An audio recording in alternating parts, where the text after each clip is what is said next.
Assalamualaikum warahmatullahi wabarakatuh. Halo semuanya, berjumpa lagi dengan saya Muhammad Yasin. Teman-teman, pada video kali ini saya akan membahas mengenai terminologi gear dan perencanaan atau perancangan gear. Tentu ini dilihat dari perspektif teknik pengukuran. Lalu, apa itu terminologi dan juga apa itu perancangan gear? Untuk lebih jelasnya, mari kita mulai pembahasannya.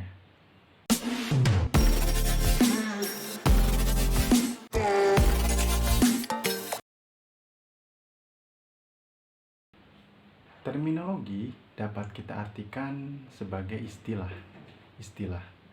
Nah, tentu di sini kalau bicara terminologi berarti kita lebih spesifik bicara mengenai istilah-istilah pada terminologi gear atau bagian-bagian gear. Nah, terminologi gear ini perlu kita ketahui dan kita pelajari sebagai seorang engineer karena ini ada kaitannya dengan suatu proses perancangan gear. Nah, sebagai seorang engineer ada kalanya kita tidak hanya dituntut bisa mengaplikasikan gear ini, tapi juga dituntut bisa merancang gear ini. Nah, untuk dapat melakukan perancangan gear yang baik, maka kita perlu mengetahui ya terminologi gear ini. Nah, lalu terminologi gear ini apa saja sih ya? Nah, terminologi gear ini tidak lepas kaitannya dengan bagian-bagian gear. Jadi terkait terminologi gear ini atau bagian-bagian gear ini terdiri dari beberapa bagian ya, atau terdiri dari beberapa istilah. Yang pertama ada yang disebut dengan lingkaran pitch. Lingkaran pitch ini merupakan lingkaran hayal atau lingkaran imajiner. Nah, lingkaran pitch ini juga lah yang biasanya akan menjadi dasar awal untuk menentukan diameter pada roda gigi dan juga jumlah gigi pada roda gigi itu. Yang kedua ada yang disebut dengan circular pitch.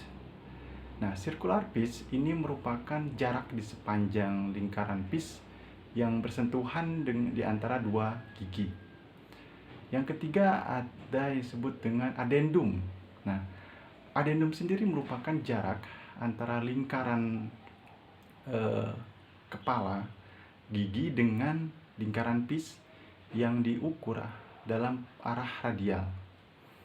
Yang berikutnya ada istilah dedendum. Dedendum sendiri ini merupakan jarak antara lingkaran kaki gigi dengan lingkaran pitch yang diukur dari arah radial juga. Nah, setelah itu juga ada yang disebut dengan walking depth. Walking depth ini merupakan jumlah jari-jari pada lingkaran kepala gigi. Lalu ada juga yang disebut dengan pitch point. Pitch point sendiri ini merupakan titik temu antara garis kerja dan garis pusat. Setelah itu juga ada disebut dengan addendum circle. Ya, addendum circle ini merupakan lingkaran yang membatasi antara lingkar kepala dengan gigi. Kemudian ada dedendum circle. Ya, ini adalah lingkaran yang membatasi antara lingkaran kaki dengan gigi. Lalu ada juga operating pitch circle. Operating pitch circle ini merupakan lingkaran-lingkaran yang saling bersentuhan antara dua roda gigi. Ya, kemudian ada clearance pitch. Nah, clearance pitch ini merupakan garis atau lingkaran yang bersentuhan langsung dengan lingkaran addendum. Nah, selain bagian-bagian tadi ada juga yang disebut dengan modul, ya. Kemudian ada yang disebut dengan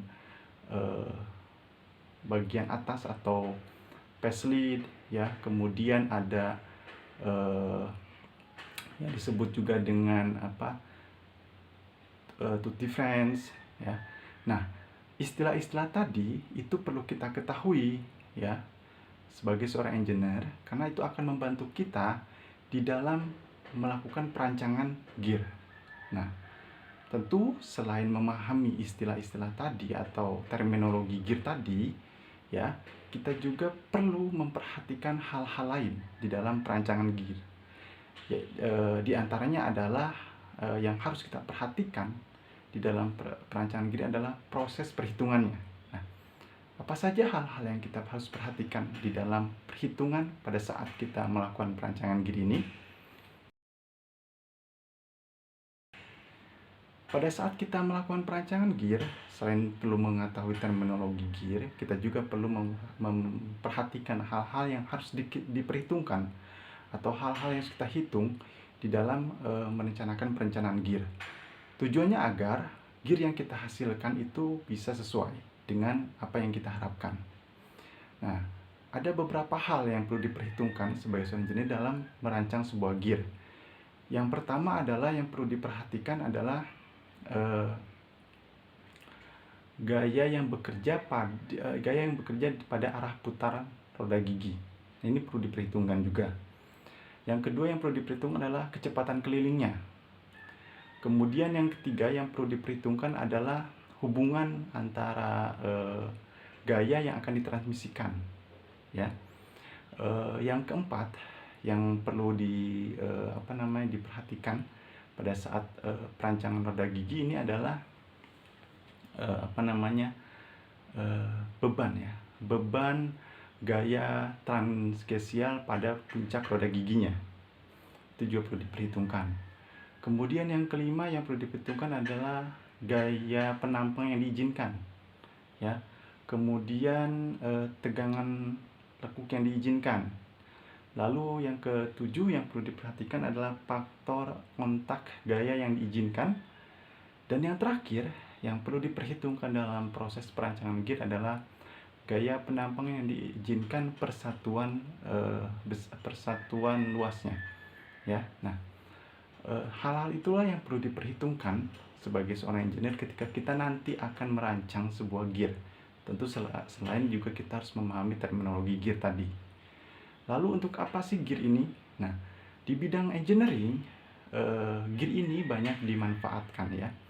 Khususnya misalkan kita ambil contoh pada bidang otomotif, ya. Di bidang otomotif, gear ini digunakan pada kendaraan sebagai transmisi. Nah, tentu ada alasan kenapa gear ini dipilih sebagai transmisi pada kendaraan. Karena gear ini salah satunya adalah mempunyai keuntungan. Yang pertama adalah dia mampu memindahkan daya yang tinggi dan percepatan juga yang tinggi. Lalu dia tidak mudah rusak, dan kalau rusak mudah diperbaiki, ya. Kemudian desainnya yang compact, ya, sehingga lebih ringkes, gitu, ya. Nah, itu adalah hal-hal yang menjadi keuntungan kenapa roda gigi dipilih menjadi salah satu bagian transmisi pada kendaraan bermotor. Nah, teman-teman, itu saja pembahasan saya mengenai terminologi gear dan juga perancangan gear. Tentu masih banyak kekurangan, ya. Saya mohon maaf jika di dalam penyampaiannya masih banyak kesalahan, kekurangan. Semoga apa yang saya sampaikan ini bisa bermanfaat untuk teman-teman, ya. Saya akhiri. Wassalamualaikum warahmatullahi wabarakatuh.